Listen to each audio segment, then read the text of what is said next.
quando se fala de comportamento violento, o que vem à sua cabeça? Talvez venha a imagem de algum serial killer da televisão, ou alguma notícia do Cidade Alerta, ou até mesmo um episódio de violência que você mesmo tenha vivenciado. Porém, comportamento violento e suas causas são coisas que abrangem uma gama muito maior de fatores, os quais envolvem toda a história evolutiva da humanidade até aquele fatídico momento.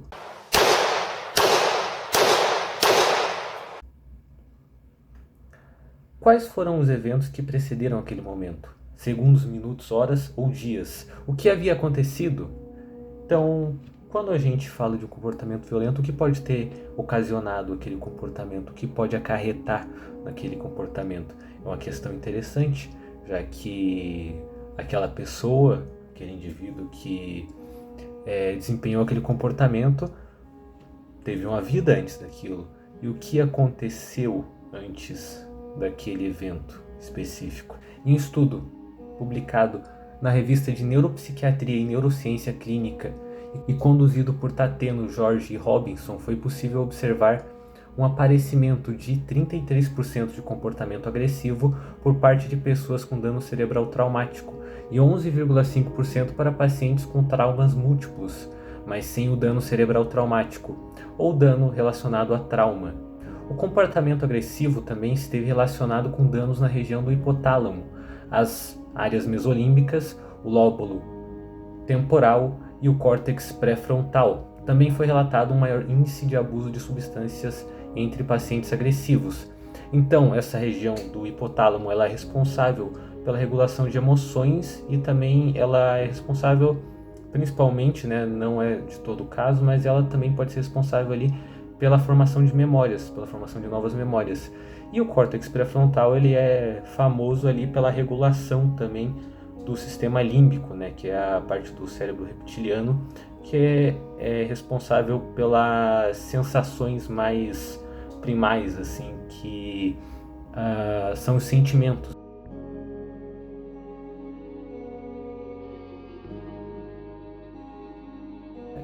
Em um outro estudo conduzido por Petro e Mukli na revista Cell Press, os autores buscam entender melhor o reconhecimento de faces por parte do córtex. No mesmo artigo é feita uma referência à teoria de código preditivo, que diz que os neurônios produzem predições na área cortical e testam essas predições contra as informações recebidas pelos sentidos. Quando há um desencontro entre essas informações, ocorre uma espécie de sinal de erro, que pode, dependendo das condições do indivíduo, ser responsável por desencadear um comportamento agressivo.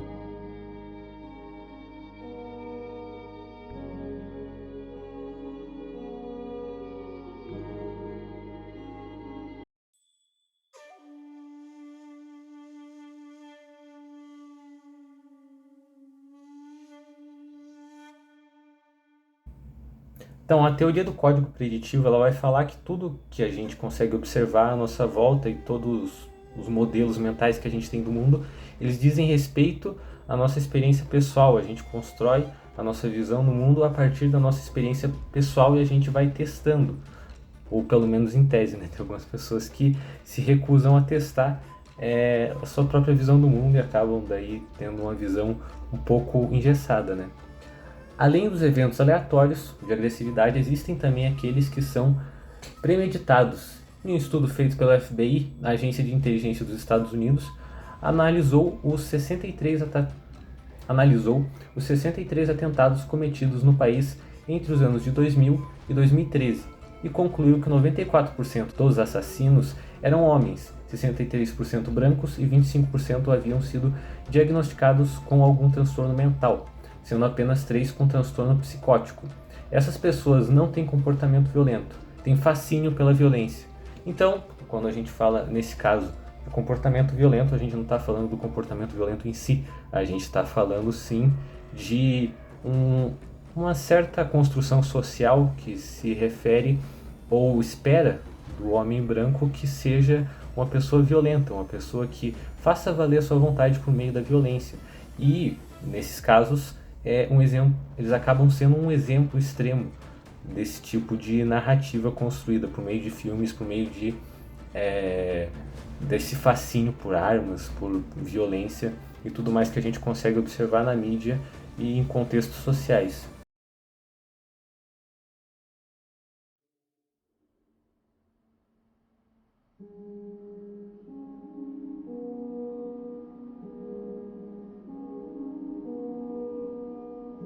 Essas reações agressivas e essa romantização da violência podem muito bem ser controladas, então elas não precisam acontecer, elas podem ser controladas e a gente pode mitigar esse tipo de reação, pelo menos quando é premeditado, como no caso de Columbine ou como no caso da Nova Zelândia, aquele cara que invadiu a mesquita e matou vários muçulmanos dentro da mesquita.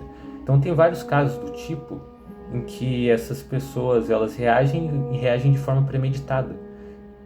E isso pode ser mitigado por meio de conscientização e uma construção de uma narrativa que não atenda tanto a esse tipo de comportamento, ou que não veja isso com bons olhos. Seria uma forma de mitigar esse tipo de situação.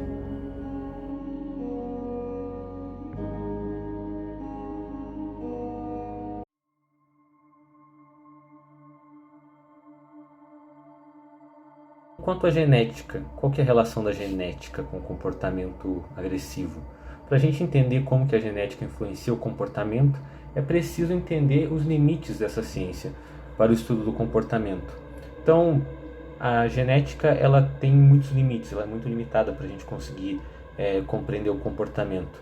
Tanto porque a genética, a gente não tem como dizer que alguma coisa realmente foi causado geneticamente, né? O comportamento foi causado geneticamente, porque a gente precisaria ter, como alguns estudiosos da área falam, seres humanos hidropônicos, que seriam seres humanos que seriam controlados, seriam criados em ambientes completamente controlados, e a partir disso a gente conseguiria ver quais que seriam as influências dos genes especificamente, não só do ambiente, mas como isso não existe, como existem pessoas hidropônicas, o que a gente tem são pessoas, são gêmeos idênticos, monozigóticos, compartilham o mesmo código genético, né, foram fecundados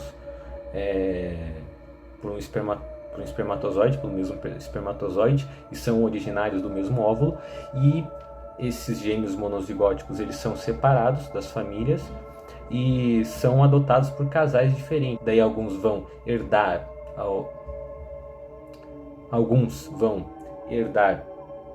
alguma doença, outros não. Alguns vão apresentar sintomas de uma doença psicológica e outros não. Isso tem a ver com o ambiente, mas também tem a ver com a genética. Então a gente consegue isolar a genética dessa forma, por meio de gêmeos monozigóticos separados e adotados por famílias diferentes. Em um estudo de Alsobrook e Pauls sobre genética e violência, os autores discorreram sobre a genética da violência, seus vários níveis e métodos de análise. Por meio do estudo foi possível concluir que muito trabalho ainda é necessário para chegar a uma conclusão definitiva. Então, a questão da genética ser relacionada a algum tipo de comportamento, algo que ainda está engatinhando, mas pode ser esperançoso para o futuro, porque estão sendo coletados muitos dados acerca disso, e o comportamento ele é poligênico, então ele envolve vários genes, ele não vai envolver só um gene. Então teria que ser analisado uma gama imensa de genes, não somente um, para conseguir predizer algum tipo de comportamento, algum tipo de traço de personalidade. Traço de personalidade é um pouco mais fácil, comportamento específico é um pouco mais difícil, mas esse foi um vídeo bem simples, na verdade, porque esse é um assunto que envolve muitos fatores, envolve fatores históricos, envolve fatores biológicos, dentro de fatores históricos e dentro de fatores genéticos, e envolvem basicamente tudo. O ser humano ele se relaciona com o meio e o meio se relaciona com o ser humano, e disso a gente consegue observar os comportamentos.